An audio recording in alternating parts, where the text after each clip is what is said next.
Magandang araw mga ka-TH, Luzon, Visayas at Mindanao. Yung araw na to mga ka-TH ay ipakita ko sa inyo yung inupinsahan ko na hukay. So bago yan mga ka-TH, mag-partial decoding muna tayo mga ka-TH. Ito mga ka-TH, sa niyog na to. Ito mga ka-TH, blinag ko na ito sa YouTube channel ko. So ngayon ko palang napatanto na ito pala isang L yan mga ka-TH. Kita nyo naman mga ka-TH, yan. So kung pagbasihan natin ang alphanumeric code sa mga treasure hunters na nag-upload tungkol sa alphanumeric code o codes, ang L ay Joestian, naka-east yan, ang direksyon niyan ay east. So sa ibaba nito mga ka-TH, ito ay blinag or video na rin ako tungkol dito doon sa YouTube channel ko. Sa ibaba ng L ay mayroong yan, butas na yan mga ka-TH, na kung saan ito ay nakaharap sa bato na hugis hayop. O sa palagay ko mga ka-TH, ito ay yan ay ulo ng praying mantis, parang praying mantis mga ka-TH. So dinetect ko na ito dati at dito nagdetect yung parameter ko sa gilid ng bato na to.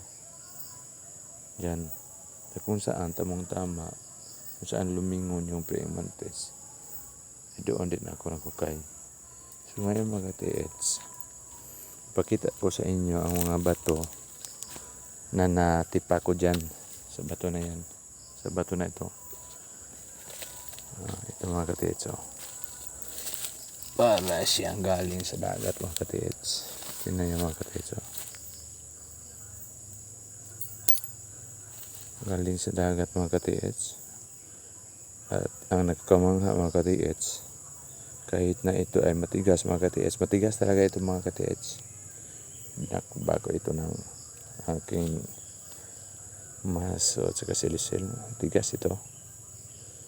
Pero nung nabasag ko ito ay nagtaka ako mga ka-TH, dahil parang galing siya sa dagat mga ka-TH.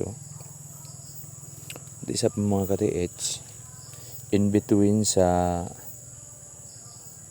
mga grano niya mga ka-TH, yung mga sa pagitan ng mga tipak mga ka-TH, ay mayroong mga lupa-lupa mga ka-TH.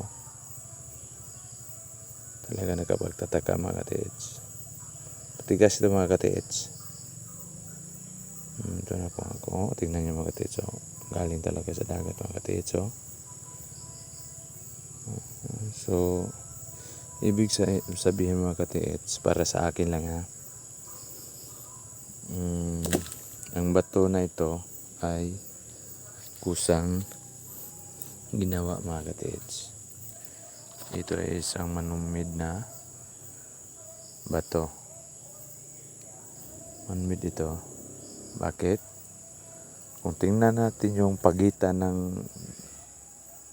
sakali nabasag ang bato, ang pagitan ng basag mga ka-TH ay mayroong mga lupa. Sa pagitan mayroong mga lupa at ang klase ng bato ay parang nanggaling sa dagat mga ka-TH. So para sa akin mga ka-TH, man-made ang bato na to, lalong-lalo na ito mga ka-TH. Man-made yung mga ka-TH. Akala mo madali lang yung basagin, hindi yan madali mga ka-TH. Napakalakas yung mga ka-TH. Kahit anong gamitin mo ay yung kamay mo pag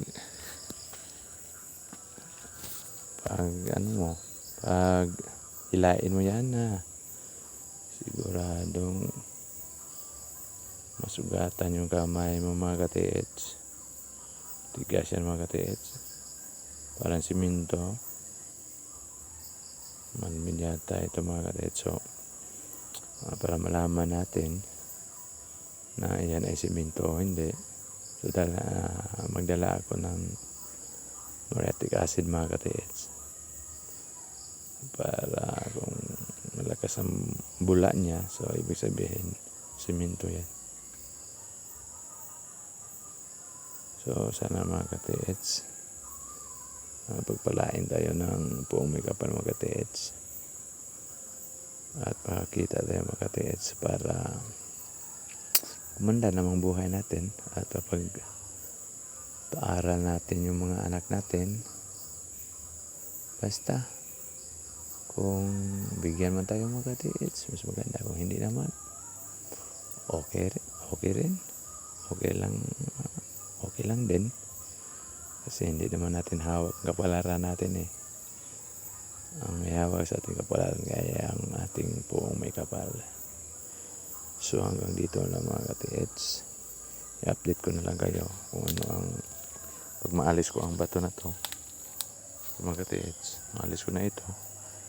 Kasi ito ay nakaharang sa possible item eh.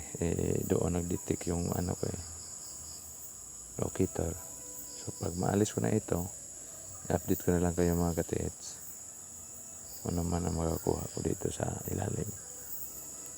So hanggang dito lang mga katits. At yung hindi pa nakasubscribe, paki-subscribe mga katits para palagi kayong updated sa mga uploads ko. Ang lalo na ako nag-start na ako okay mga katits. So salamat sa inyong panonood. At ito ang lagi niyong tatandaan. Kumain tayo ng masustansyang pagkain para palagi tayong malakas at malusog at magawa natin ang gusto natin sa buhay. Salamat po.